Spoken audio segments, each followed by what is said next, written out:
लेकिन मरा नहीं है, और अमुक टाइम के बाद में वो सचमुच मर जाता है। मुनिषी, वेदांत में ऐसी धारणा है कि एक भूताकाश होता है मटेरियल स्पेस, एक मनोकाश होता है साइकिक स्पेस, और एक चिदाकाश होता है जो चित्त जिसमें विचरण करता है। तो ये 3 प्रकार के आकाश माने गए हैं। यह चिदाकाश सभी आत्माओं से सतत संबंध बनाए रखता है और उससे मन पर्याय ज्ञान और केवल ज्ञान को प्राप्त करने में बड़ी भूमिका रहती है। ऐसा मैकेनिज्म वह प्रस्तुत करता है जिससे अवधि, मन पर्याय और केवल ज्ञान संभव हो सकता है। पर जैन दर्शन में क्या ऐसी धारणा है कि एक चिदाकाश हो सकता है या मनोकाश अलग हो सकता है, उनके नियम अलग हैं, जो भूताकाश या मटेरियल स्पेस से अलग प्रकार के नियम को पालन करता है? जैसे मैंने पहले आपको बताया था कि जैन दर्शन में 6 द्रव्य का कंसेप्ट है। आत्मा अलग द्रव्य है, आकाश अलग द्रव्य है, दोनों अलग है। आत्मा जीव द्रव्य है, आत्मा कॉन्शियसनेस है, चेतनामय है। आकाश अजीव है, अचेतन है, तो इसलिए दोनों भिन्न भिन्न हैं। ये जो वेदांत की अवधारणा है वो वेदांत दर्शन से जुड़ी हुई इसलिए है कि वेदांत में एक ब्रह्म जिसको माना जाता है अल्टीमेट रियलिटी, वो व्यापक विभू के रूप में जब होता है तो ये जो आकाश तत्व है पूरे ब्रह्मांड का, वो उसके साथ जब जुड़ता है तो उसको संज्ञा देते हैं चिदाकाश। तो वो अल्टीमेट रियलिटी जो परफेक्ट है, ईश्वर का रूप है वगैरह जो भी है, उसके साथ आकाश जुड़ा, वो चिदाकाश बन गया। अब उस चिदाकाश के संपर्क में जब हम आते हैं तो उस आकाश के संपर्क के कारण हमारे पर उस प्रक्रिया का प्रभाव होता है, जिससे हम ज्ञान की दिशा में, चित्त मतलब ज्ञान है, वो ज्ञान के गुण को बढ़ाने में हमें हेल्प कर सकता है। इसी प्रकार से मनोकाश वगैरह वगैरह में जैन दर्शन का जो कंसेप्ट है वो इसे बिल्कुल भिन्न है। जैन दर्शन क्या कहते हैं कि आत्मा अलग है, आत्मा के अंदर जो गुण है ज्ञान का वो अपना गुण है, वो न आकाश का है, न मन का है, न पुद्गल का है, वो अपना है।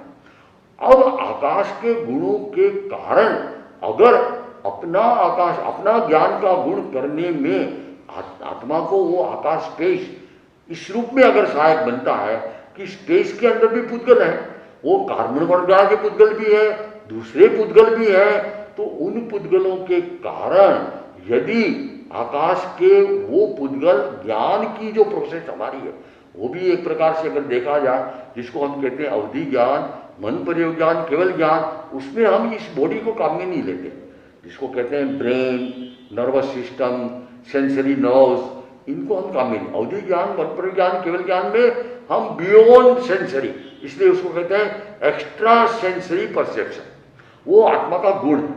और उस गुण में जो प्रक्रिया चलती है तो उसमें आकाश भी हेल्प का मतलब वो माध्यम इस रूप में बनता है कि आकाश के माध्यम से अवधि ज्ञान का मतलब है कोई दूर कोई वस्तु है, न इंद्रिय देखती है न ग्रहण करती है, लेकिन जो ही अवधि ज्ञान हुआ आकाश के माध्यम से उसका दर्शन, उसका ज्ञान अंदर में पैदा हो गया, तो उसको यूं कहा जा सकता है कि वो चिदाकाश का मतलब वो आकाश का गुण नहीं, वो आत्मा का गुण है। आत्मा में जो ज्ञान गुण अवधि ज्ञानावरणी कर्म को हटाया, अवधि ज्ञान का गुण प्रकट हुआ और उसने इस चेतना को, दूरस्थ पदार्थ को बिना किसी दूसरी सहायता के देख लिया, जान लिया। इसी प्रकार से मन पर्याय ज्ञान है, दूसरे के मन में क्या विचार चल रहे हैं उसको हम जान सकते हैं मन पर्याय ज्ञान से। और केवल ज्ञान का, जैसे मैं बताया, पूर्ण सत्य को एक साथ जान लिया। तो चिदाकाश का जो उपयोग ब्रह्मांड ये वेदांत मानता है उसकी एक अलग अवधारणा है और हमारी अलग अवधारणा है। हम कहते हैं सब कुछ अंदर है, चाहे अवधि ज्ञान है, चाहे मन पर्याय ज्ञान है, चाहे केवल अंदर, और ज्ञेय पदार्थ जो फैले हुए पूरे लोक में, अवधि ज्ञान से भी हम जान सकते हैं 1000 किलोमीटर दूर कोई घटना घट रही है, अवधि ज्ञान अगर मेरा सक्षम है तो यहां बैठे मैं बता सकता हूं कि ये घटना घट रही है, ये एक्सीडेंट हो रहा है, ये इसको मार रहा है। ऐसे मन पर्याय ज्ञान दूसरे के मन की बात को मैं बैठा बैठा बता सकता हूँ कि इसके मन में ये विचार आ रहा है। और केवल ज्ञान में समस्त जो भी प्रक्रिया है उसको एक साथ जान सकते हैं। तो आकाश का माध्यम जरूर बन सकता है, और उसी ज्ञान का माध्यम होने से उसको हम चिदाकाश संज्ञा भले ही दे दें, लेकिन आकाश आकाश है, आकाश अजीब है, आकाश अपने आप में अलग है, स्वतंत्र तत्व है, और उसका कोई रोल हमारे ज्ञान में एक्चुअली नहीं है, केवल माध्यम। मतलब वहां से हमें पास तो होना ही पड़ेगा। आत्मा जो ज्ञान करेगी ज्ञेय का, तो आकाश के अंदर ज्ञेय है और आकाश के अंदर ज्ञाता है। ज्ञाता और ज्ञेय के बीच में आकाश का जो अंतराल है, उसी के द्वारा ज्ञान जो है उससे वहां तक पहुंचता है और उसको ग्रहण करता है। तो उस रूप में चिदाकाश को मान ले तो भी नहीं है, लेकिन एक्चुअली ये ऐसा कोई कंसेप्ट जैन दर्शन को मान्य नहीं है।